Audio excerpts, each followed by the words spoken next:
اس کو تاریخ ثابت کرے گا کہ صحیح تھا یا غلط، لیکن بہرحال اب ہو گیا تو قائد اعظم نے اپنی اسپیچ میں جی جی، لیکن اس کو ہم نے اب بنانا ہے، سنوارنا ہے، اور اس کو ایک ویلفیئر اسٹیٹ کی طرح، ایک ڈیموکریٹک ویلفیئر اسٹیٹ کی طرح ہم نے اس کو آگے لے جانا ہے۔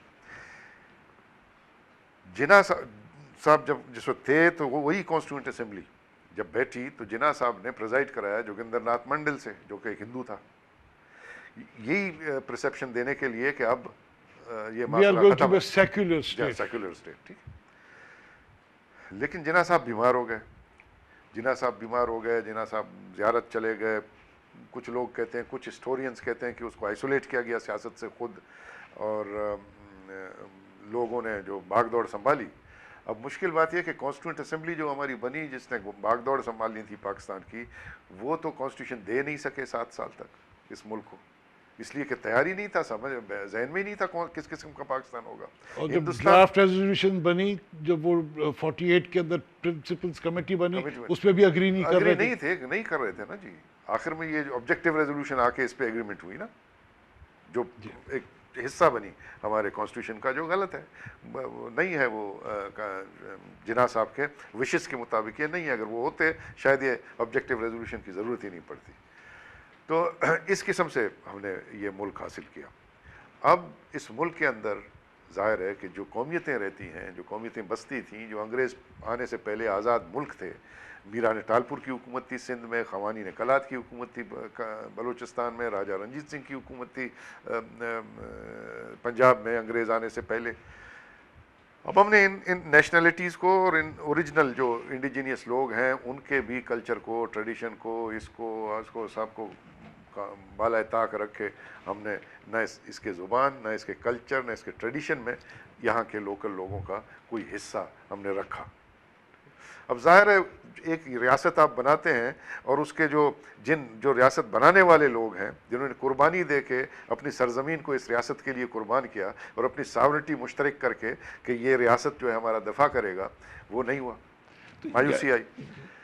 اب جہاں تک آپ نے کہا مجھے کہ بلوچستان اور بنگال کے حوالے سے، یہ دونوں مختلف ایشوز ہیں۔ اس لیے مختلف ایشوز ہیں کہ بنگال نے بیچارے نے تو واحد صوبہ تھا جس نے میجورٹی دلائی مسلم لیگ کو۔ بنگال وہ علاقہ ہے جہاں مسلم لیگ وجود میں آیا تھا 1906 میں، ٹھیک ہے، بنگالیوں نے مسلم لیگ بنایا تھا۔ اب بنگالیوں کے ساتھ پرابلم یہ ہو گیا کہ بنگالی جب ہمارے بھائی آئے ہمارے ساتھ، تو انہوں نے ایک ایسی بات کی جو یہاں کی ایلیٹ کو پسند نہیں آئی۔ انہوں نے لینڈ ریفارمز کر دی، جاگیرداری نظام کو ختم کر دیا، اور مڈل کلاس کی لیڈرشپ وہاں جا کے ابھر گئی۔ اب یہ تضاد ہو گیا مڈل کلاس کی لیڈرشپ ایسٹ پاکستان کی اور یہاں کا وڈیرا شاہی اور یہ بڑے بڑے جو سید ہیں اور یہ ہیں، ان کے درمیان میں ایک تضاد سا ہو گیا۔ بنگال نے پھر ویسٹڈ انٹرسٹ تھے جنہوں نے پریویل کیا اس ملک کو کس ڈگر پہ چلانا ہے۔ جیسا آپ نے ایک بڑی اچھی بات کی کہ جو یہاں کے مقامی لوگ تھے، پنجابی تھے، پختون تھے، بلوچ تھے، سندھی تھے، بنگالی تھے، ان کے کلچر کو اور ان کی جو خواہشات تھیں ان کو اگنور کرتے ہوئے ایک نئے پاکستانی اسٹیٹ کو انہوں نے ایک ایسی شکل دے دی جس کا نیچر اور نیچرل ہیبیٹاٹ سے کوئی تعلق نہیں تھا، اور یہ تشکیل میں انہوں نے کسی کو مد نظر نہیں رکھا، نہ سندھی، نہ پٹھان، نہ پنجابی، نہ بلوچ۔ یہ ایک انہوں نے ایک نیا عجوبہ بنانے کی کوشش کی۔ یہی بات ہے، یہی بات ہے۔ گو کہ محمد علی جناح صاحب، قائد اعظم محمد علی جناح صاحب یہ سمجھتے تھے کہ اس خطے کو رول کیسے کرنا ہے، اسی لیے اس نے 1940 کے قرارداد میں کہا کہ جی جو یونٹس ہوں گے ود ان دس فیڈریشن، ایک فیڈریشن بنے گا، جو یونٹس ہوں گے اس فیڈریشن کے اندر وہ اٹانومس اینڈ ساورن ہوں گے، فیڈریٹنگ یونٹس وہ اٹانومس اینڈ ساورن ہوں گے۔ پھر 23 مارچ 1940 کو قرارداد پاس ہوتا ہے۔ 26 مارچ کو سکھ ڈیلیگیشن جب ملاقات کرتا ہے قائد اعظم محمد علی جناح سے، تو جناح صاحب اس سکھ ڈیلیگیشن کو کہتے ہیں، تارا سنگھ کو، کہ جی آپ جو ہیں ہمارے ساتھ آپٹ کریں، ہماری گروپنگ میں آپٹ کریں، کیونکہ اگر آپ ہمارے ساتھ آئیں گے، ہماری گروپنگ میں آئیں گے، تو فیڈریشن کی کانسٹیٹیوشن بننے کے بعد یونٹس جب اپنی کانسٹیٹیوشن مکمل کریں گے تو اس میں آپ کو یہ حق حاصل ہوگا کہ آپ اس گروپنگ میں خوش نہیں ہیں تو آپ کو یہ حق حاصل ہوگا کہ آپ علیحدہ ہو جائیں through a referendum which will be a protection for you to be with us, اور یہ پروٹیکشن تم کو وہاں نہیں ملے گا، یعنی اس حد تک تو ان کی سوچ تھی، کیونکہ وہ جانتے تھے کہ آزاد ملک ہیں. اگر ایسے ہو جاتا تو میرے خیال میں سب بڑے خوش رہتے، ظاہر ہے. کیونکہ ہر ایک کو اس کا رائٹ مل رہا جی ہوتا. ظاہر ہے. آپ اپنے ملک میں رہ کے اور آپ یہ فیل نہیں کرتے کہ آپ ایک کالونی بنے ہوئے ہیں. ایسی بات ہے؟ بالکل ایسی بات ہے. ابھی تو آپ دیکھیں گے کہ جی کوئی اس ریاست کو اون نہیں کر رہا. آج جو آپ دیکھ رہے ہیں کیوس ہے، وہ ہے، کوئی بھی اس ریاست کو اون نہیں کر رہا. کیوں کہ پاکستانی قوم ہم بنا نہیں پائے. پاکستانی قوم بنانے کی بات کی تو کہا نہیں جی اس کی ضرورت ہی نہیں ہے، مسلمان قوم ہے. جو ایک قوم نہیں تھی، ایک ملت تھی، ایک امت تھی، لیکن قوم نہیں تھی. ٹھیک ہے، قومیں تو آلریڈی موجود تھیں. اب یہ تصور دینا کہ جی مسلمان قوم، نظریہ ہے پاکستان. اب کسی ملک کا نظریہ ہوتا نہیں ہے. نظریہ تو یا کسی شخص کا ہوگا یا کسی پارٹی کا ہوگا، لیکن ایک ریاست کا کوئی نظریہ نہیں ہوتا. چلے پاکستان تو بن گیا، جی اللہ اس کو قائم و دائم رکھے. اب بنگلہ دیش بن گیا، ہم نے ایک بہت اپنا ایک بازو ہمارا کٹ گیا، جس کا بڑا دکھ ہے ہمیں. ہم نہیں چاہتے کہ خدا نخواستہ کچھ اس قسم کی حرکت پاکستان کے ساتھ دوبارہ ہو کہ ملک کے ڈسممبر ہو. بلوچستان کے اندر ہم سن رہے ہیں، بلوچستان کے اندر کچھ ایسی فورسز ہیں جو انڈیپینڈنس کی باتیں کرتی ہیں بلوچستان کے، اور ضم ہونے میں ان کو کچھ مسئلہ، حالانکہ majority of Baloch people are with Pakistan. کچھ فورسز ایسی ہیں جو اس قسم کی نعرے لگا رہے ہیں. یہ کیا سارے بلوچ لوگوں کی ان کو بیکنگ ہے، یا ان کے بھی ویسٹڈ انٹرسٹ ہیں، یا واقعی کوئی ان کو ایسی بات تکلیف ہے جو پاکستان، اور اگر ہے کوئی ایسی پرابلم تو ہم کیا یہ مل بیٹھ کے دور نہیں کر سکتے یہ پرابلم؟ جی بات یہ ہے کہ میں اسی پہ آ رہا تھا کہ بلوچستان کا مسئلہ الگ ہے بنگال سے. بلوچستان نے جس وقت پاکستان بنا تھا تو بلوچستان نے پاکستان کے لیے آپٹ نہیں کیا تھا. بلوچستان کے 2 پارلیمنٹس تھے، ایوان بالا اور ایوان زرین. اس کے الیکشنز ہوئے تھے. نیشنل پارٹی وہاں کی جو ہے وہ خلات نیشنل پارٹی وہ الیکشن جیتی تھی. 53 سیٹوں میں سے 39 سیٹس وہ جیتے تھے، اور اس کا لیڈر جو تھا ان دا ہاؤس وہ میر غوث بیزنجو صاحب تھے. اور جس وقت یہ مسئلہ لایا گیا کہ جی آپ پاکستان کے اندر شامل ہو جائیں، یونانمسلی دونوں ہاؤسز نے ریجیکٹ کر دیا ٹو سیسیڈ ود پاکستان. ٹھیک ہے، اور 1948 تک بلوچستان ایک آزاد ریاست کی حیثیت سے فنکشن کرتا رہا. 1948 پاکستان کے بننے کے بعد 13 مارچ 1948 تک there were 2 separate states, Pakistan and Balochistan. 48 تک. اور آپ کو یہ بھی بتا دوں کہ خان آف قلات نے جس وقت یہ انگریز جانے والا تھا اور پاکستان بننے والا تھا، تو خان آف قلات نے اس مسئلے کو لے گیا، اور جناح صاحب اس کے وکیل بنے پریوی کاؤنسل میں. اچھا، کہ بلوچستان جو ہے وہ انڈین سٹیٹس کا حصہ نہیں ہے، اسی لیے جب آپ جا رہے ہیں تو آپ ریورٹ بیک کرتے ہیں ٹو دا پوزیشن جب خان ساورن تھا. تو پہلے تو ساورنٹی خان کی مکمل ہونی چاہیے.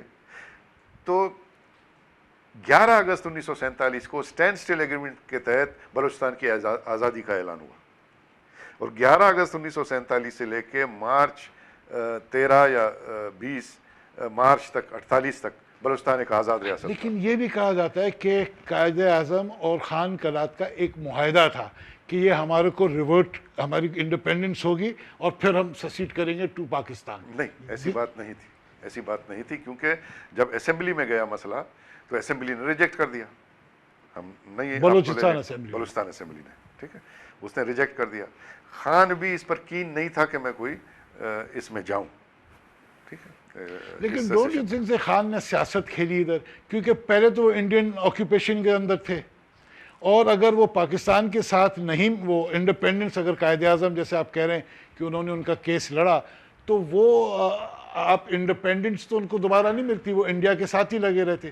تو انہوں نے نہیں سوچا کہ میں یہ پہلے انڈیپینڈنس لے لوں، اس کے بعد میں پھر پاکستان کے ساتھ جاؤں نہیں جاؤں، پہلے جو ہاتھ آتا ہے وہ تو کرو. آپ کا نہیں خیال انہوں نے سیاست کی؟ Otherwise what choice did he have? Because he was, that was, Baluchistan was not an independent state, it was under Indian occupation as you would like to call it. India کا جب دور تھا 47 سے پہلے انڈیپینڈنٹ تھا، انڈیپینڈنٹ اسٹیٹ تھا. تو آپ کہہ رہے ہیں کہ اس نے کہا کہ مجھے میری آزادی لوٹا کے دو. وہ کہا کہ انگریز جب جا رہا ہے ٹھیک ہے نا؟ انگریز تو 47 میں انگریز جب جا رہا ہے تو ہم انڈین اسٹیٹس کے حصے نہیں تھے، ایسا نہیں کہ ہم کو انڈیا میں گھسے دو، ٹھیک ہے نا؟ اسی لیے ہماری تو پہلے ساورنٹی آپ بحال کریں نا، ساورنٹی ساورنٹی بحال بحال کریں، کریں۔ مطلب اس ٹائم پہ ساورنٹی ان کی نہیں تھی، انگریز کے ساتھ ایگریمنٹس تھے نا، under agreements, under treaty agreements تھے۔ they were under British rule. نو، کلات اسٹیٹ الگ تھا، لیزڈ ایریاز الگ تھے۔ Yeah, but the whole Balochistan was Balochistan under نہیں، Baloch rule, under Kalat English state rule. Is the sovereign of Kalat, was Kalat Khan of Kalat, Kalat state کا sovereign تھا۔ Leased areas جو ہیں اس میں اے جی جی ہوتا تھا، اسسٹنٹ ٹو گورنر، یا پولیٹیکل ایجنٹ ہوتے تھے، ٹھیک ہے؟ اسی وجہ سے کلات اسٹیٹ کے الیکشنز ہوئے اور کلات اسٹیٹ میں 2 ہاؤسز بنے، ٹھیک ہے؟ دونوں ہاؤسز نے ریجیکٹ کر دیا، اور اسی وجہ سے 48 تک وہ آزاد ملک کی طرح فنکشن کرتا رہا۔ اور اس کا پرماننٹ ایمبیسڈر، یہ بھی آج آپ کو بتا دوں، اس کا پرماننٹ ایمبیسڈر بلوچستان کا ٹو پاکستان واز مسٹر ستار مستی خان۔ جی I know that. جھنڈا بھی ہمارے گھر میں لگا ہوتا تھا آزاد بلوچستان کا۔ تو یہ 48 تک تو یہ پوزیشن تھی۔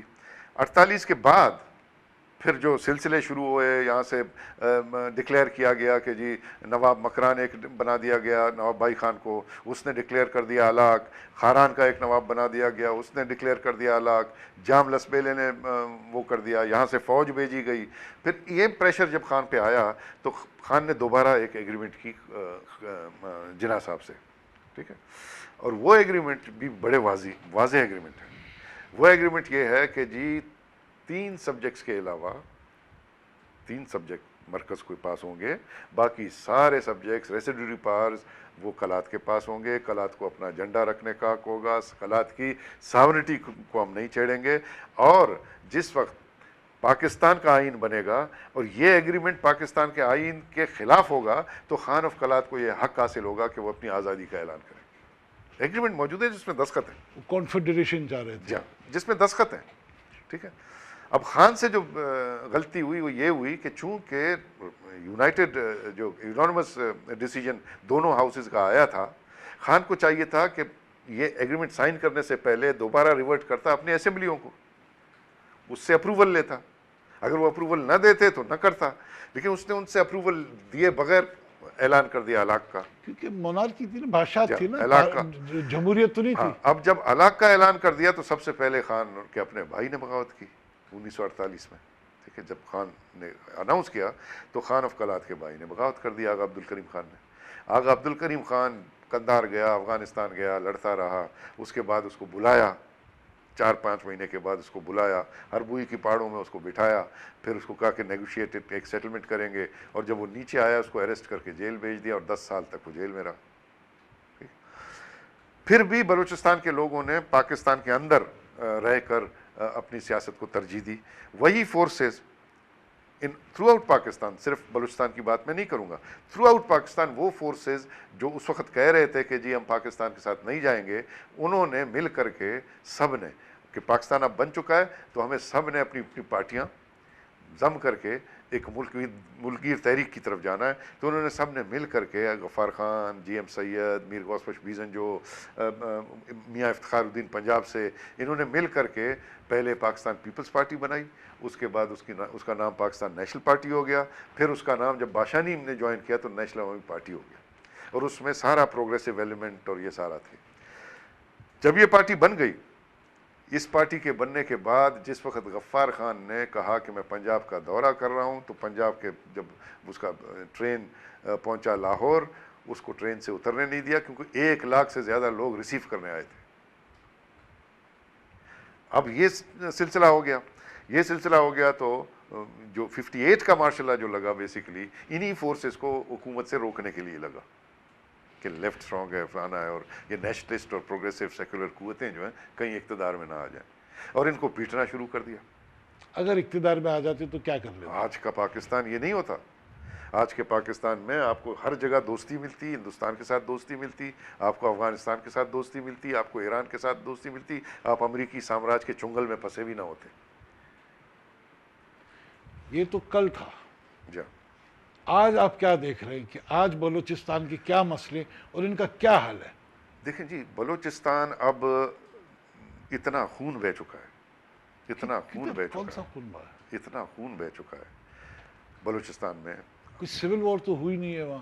ہاں ہوئے ہیں, کچھ اچھے لیڈروں کو مارا. نواب صاحب بگٹی کو انہوں نے مرڈر کیا, جس کا بڑا دکھ ہے, سب کو دکھ ہے, یہ ہونا نہیں چاہیے تھا, لیکن یہی تو پرابلمس کریٹ کر رہے ہیں. یہ 48 کی جو بغاوت تھی اس میں لوگ شہید ہوئے, ٹھیک ہے.